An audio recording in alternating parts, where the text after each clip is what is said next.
So good morning everyone. Video ये आपकी afternoon तक आएगी, तो गुड नो उस चीज़ के लिए। बाकी मैं ये वीडियो मॉर्निंग में ही बना रही हूँ। एंड ठीक है, आपके आंसर्स को मैंने बहुत ढंग से एनालाइज कर लिया है, पढ़ लिए हैं। उन सब का जो भी आपका मुझे बताना है, आंसर्स कैसे थे, कैसे हैं।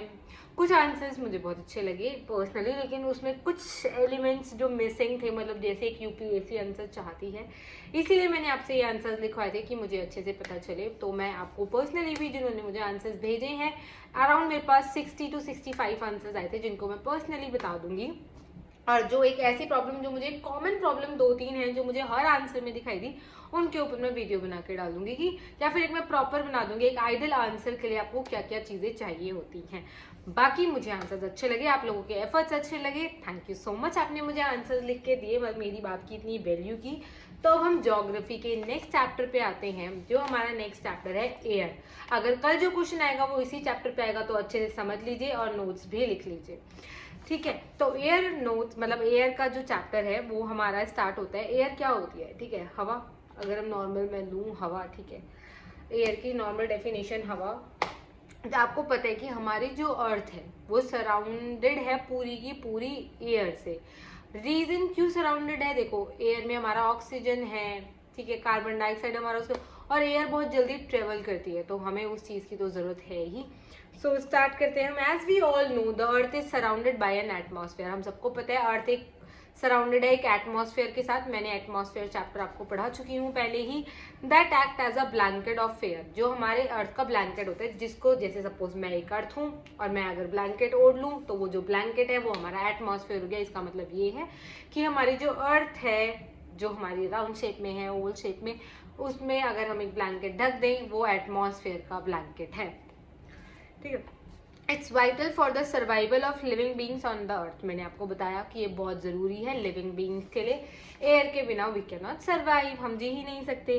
We breathe the air provided by atmosphere, हम उसी को ब्रीथ करते हैं ना, जो हमें एटमॉस्फेयर एयर दे रही है। अगर एयर ही नहीं होगी तो हम ब्रीथ क्या करेंगे, और हम ब्रीथ नहीं करेंगे तो हम जिएंगे नहीं, हम मर जाएंगे।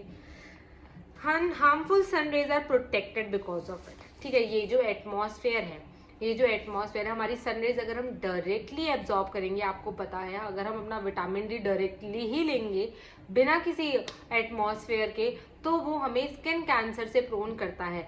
ओजोन लेयर में जो छेद हो रहा है, यही वो इशू है कि जो हम, जैसे सपोज ये एक लेयर है, this is our ozone layer, और यहाँ एक छेद हो गया, यहाँ से तो हमारी एयर क्या आ रही है, फिल्टर होके आ रही है।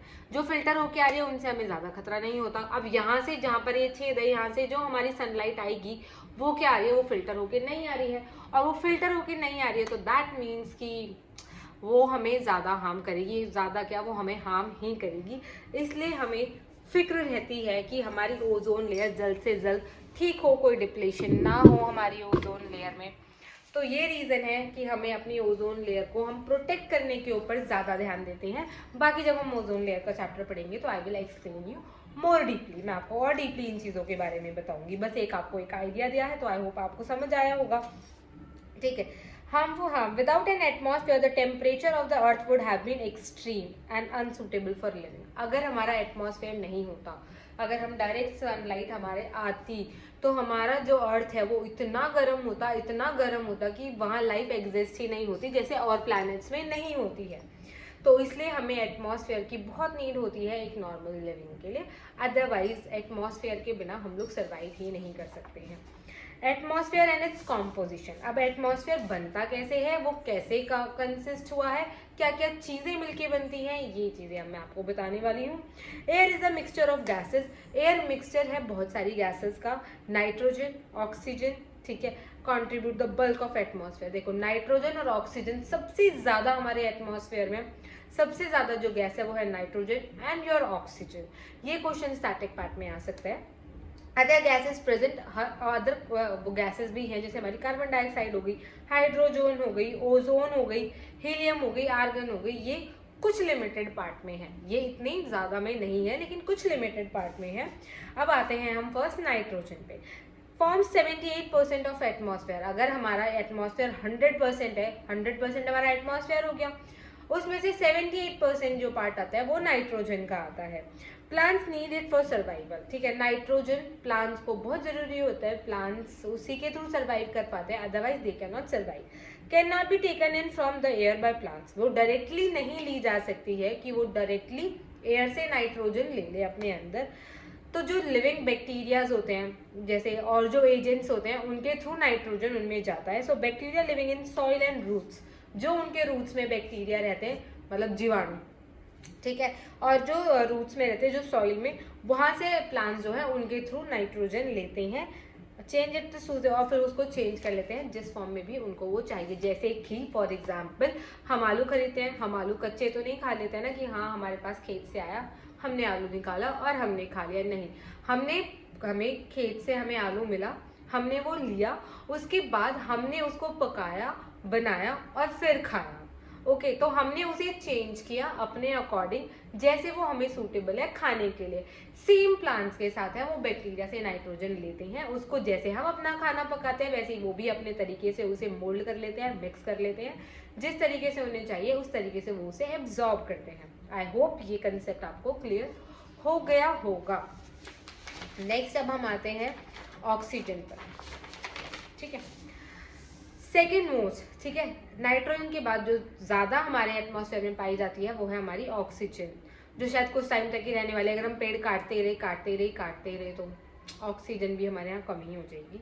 Essential for humans and animals, ये एसेंशियल है ह्यूमन्स के लिए और एनिमल्स के लिए, as it is use for breathing. आपको पता है ब्रीथिंग के लिए, रेस्पिरेशन के लिए ये बहुत ज़रूरी होती है, एनिमल्स में भी ह्यूमन्स के लिए भी। Plants produce oxygen by the method of photosynthesis, ये प्लांट्स का जो चैप्टर आएगा फोटोसिंथेसिस हम और ढंग से पढ़ेंगे। अभी आप ये समझ लीजिए कि जो प्लांट्स हमारे लिए ऑक्सीजन प्रोड्यूस करते हैं, वो जो प्रोसेस होता है जिसके थ्रू प्लांट्स ऑक्सीजन रिलीज करते हैं उसको हम फोटोसिंथेसिस कहते हैं।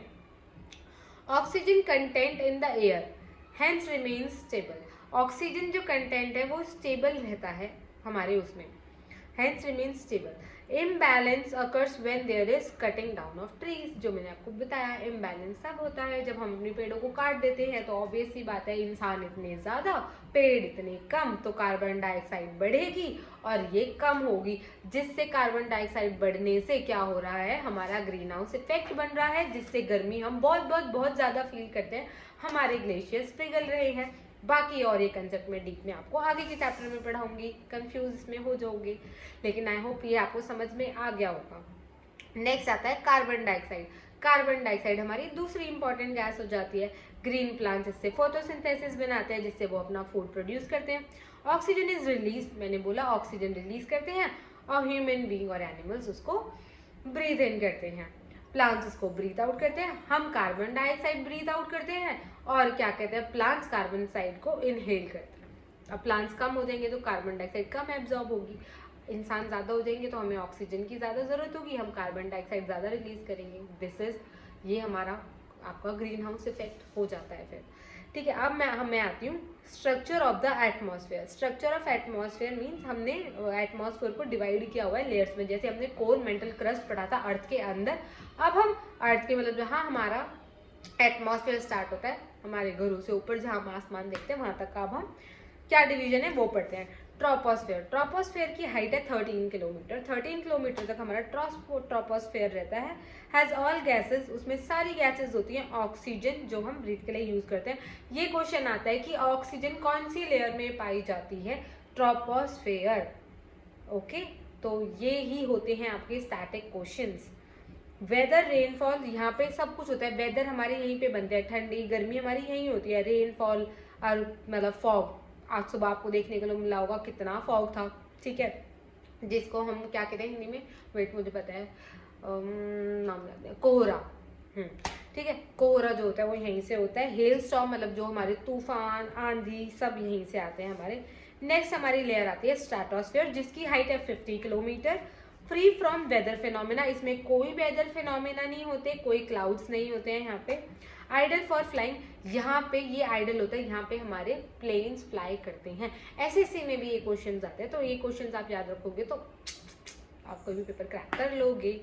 तो आइडियल फॉर फ्लाइंग एरोप्लेन, से एरोप्लेन फ्लाई करने के लिए बहुत अच्छा होता है, मतलब यही लेयर होती है, बहुत अच्छा। क्या कंटेन्स ओजोन, यहाँ ओजोन लेयर होती है जो हमें प्रोटेक्ट करती है यूवी रेज से, सनलाइट के। जो मैंने आपको बताया यूवी रेज अगर हम डायरेक्टली लेते हैं सनलाइट से जो निकलती हैं वो हमें क्या करती है, हार्म करती है। वो हमें स्किन कैंसर देती हैं और भी बीमारियाँ करती हैं, स्किन बर्न एटसेट्रा एटसेट्रा। सो ये चीज़ें ऐसे होती हैं। तो अब हम आगे कंटिन्यू करते हैं। हाँ जी, मैं कहाँ थी, यूवी रेज। तो ये यूवी रेज से हमारा कैंसर बनता है, इसलिए क्या होता है कि हम इन्हें डायरेक्टली एब्जॉर्ब नहीं करते, तो यहाँ पे स्ट्रेटोस्फेयर में हमारी ओजोन लेयर होती है। देन आता है हमारा मेसोस्फेयर। मेसोस्फेयर की हाइट होती है 18 किलोमीटर। देखो ये फैक्चुअल पार्ट है, प्रीलिम्स पॉइंट ऑफ व्यू से बहुत इंपॉर्टेंट है, और मेन्स पॉइंट ऑफ व्यू में अगर आपको एक्सप्लेन आ जाता है एटमॉस्फेयर को डिस्क्राइब करिए, एक्सप्लेन करिए, तो आपको ये सब लिखना पड़ेगा। Height is 80 kilometre.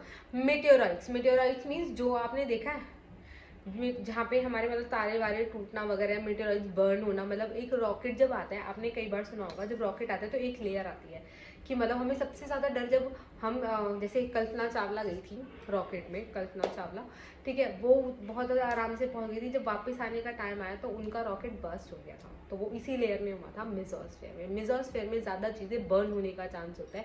तो जो हमारे वो होते हैं, मतलब जिनको हम कहते हैं, आपको कैसे बताऊँ, मुझे हिंदी में नाम याद नहीं आ रहा, जो हमारे मेटेओराइड्स होते हैं, प्लीज़ सर्च कर लेना आप गूगल पे, जो हिंदी मीडियम वाले हैं, मेटेओराइड्स होते हैं वो वहीं पे बर्न होते हैं, जिनको हम कहते हैं ना एकदम कोई चीज़ आके धरती पे गिरी ऊपर से।